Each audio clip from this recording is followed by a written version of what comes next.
Trauma, and what we think of as trauma, is the very human responses to unhealthy situations. It's not the individual that's sick. It's the environment that caused the harm.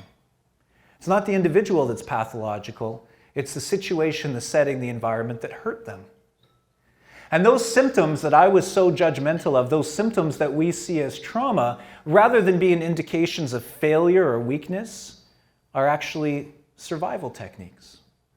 That's actually your body and your mind adapting to horrible circumstances that you should have never been asked to adapt to. And so if we simply treat those symptoms that are in fact survival techniques, adaptations of mind and body to respond to an environment that's constantly stressful, constantly dangerous, constantly keeping you on edge in fight or flight, constantly having to deal with inconsistencies and violence or neglect or starvation or poverty, when your body and your system has adapted to that, if you simply treat the symptoms and put that individual back into the same situation, you haven't done anything for them. Hey? And I came to understand that those symptoms of trauma that I was so judgmental of in my family were actually the best attempts of people who have been wounded to try and keep their head above water as best they could. And when I realized that, I started to cry, because I realized how judgmental I'd been at people who didn't need my judgment. They didn't need my harsh perspective. They needed my love and kindness. Right? Now, what I want to suggest to you is that trauma is a range of experiences. We're very good at understanding the idea of a continuum or a spectrum. We know that autism exists on a spectrum. We know that FASD is also an example of a spectrum, right? So is trauma, right?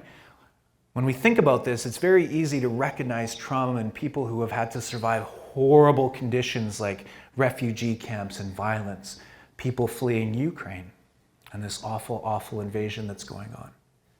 But what I want to suggest to you is that there's any number of things that can be happening in our community today that can be causing kids to adapt to trauma and display those symptoms. There's many things that happen in our school communities on a daily basis that can cause kids to show symptoms of trauma.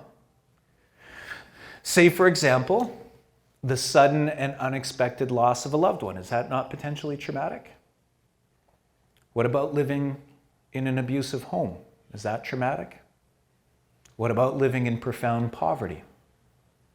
What about living with addiction? What about being taken away from mom or dad?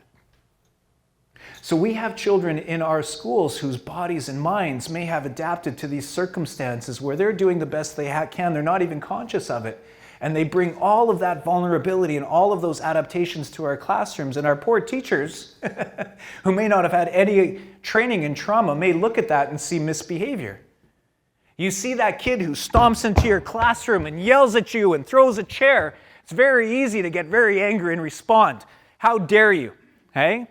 When in fact what that kid needs more than anything is somebody to recognize that the subtext of that behavior is, for the love of God, please help me. I don't know where to go. It's like being lost in the ocean and there's no safe harbor in any direction. Please help me. What about our families who are living in trauma, who on a day in and day in basis are doing the best they can to just keep their heads above water? And sometimes that trauma and that hurt and that defensiveness and the lessons they've learned about school, the lessons they've learned about an unkind world, come with them into your offices and they're yelling at you and angry. If we don't have the right tools in our tools kit, it might be easy, it might be far too easy to look at that and think, how dare you? When in actuality, what we need to recognize is that it has nothing to do with us. That what that person needs is someone to say, I can hear that you're in a lot of pain and I want to listen. I just want to be here because we're part of the same community. Hey?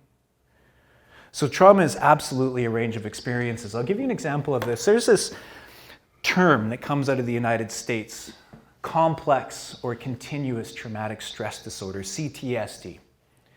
The CDC, the Center for Disease Control, back before the pandemic, I imagine they have other things on their mind right now, but back before the pandemic, the CDC produced a study that showed that kids growing up in urban, inner-city American environments, you know what I'm talking about. I'm talking about the hood, the ghetto. You know what I'm talking about, right?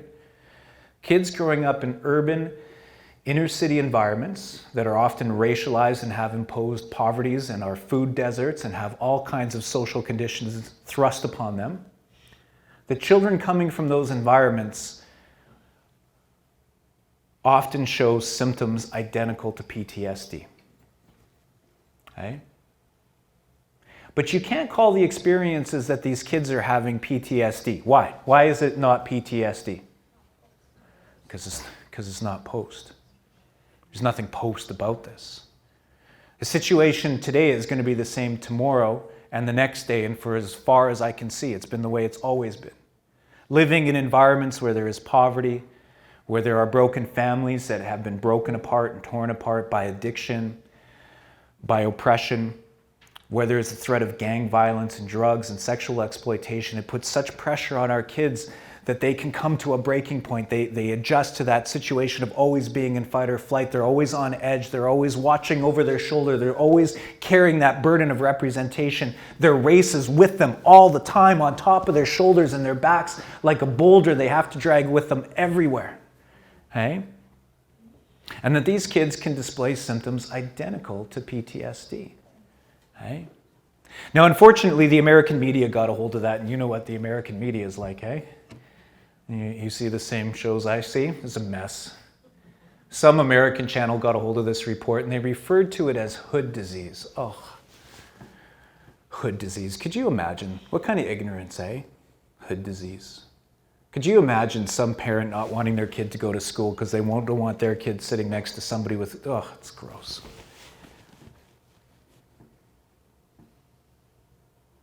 Are there any communities in York that are living in poverty?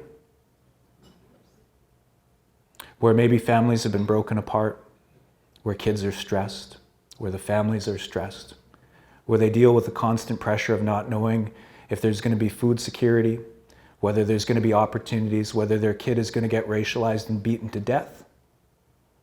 Can we think of communities like that in York? So we may have kids coming into our schools who are living with symptoms identical to PTSD, just trying to cope with living in the environment that they exist in.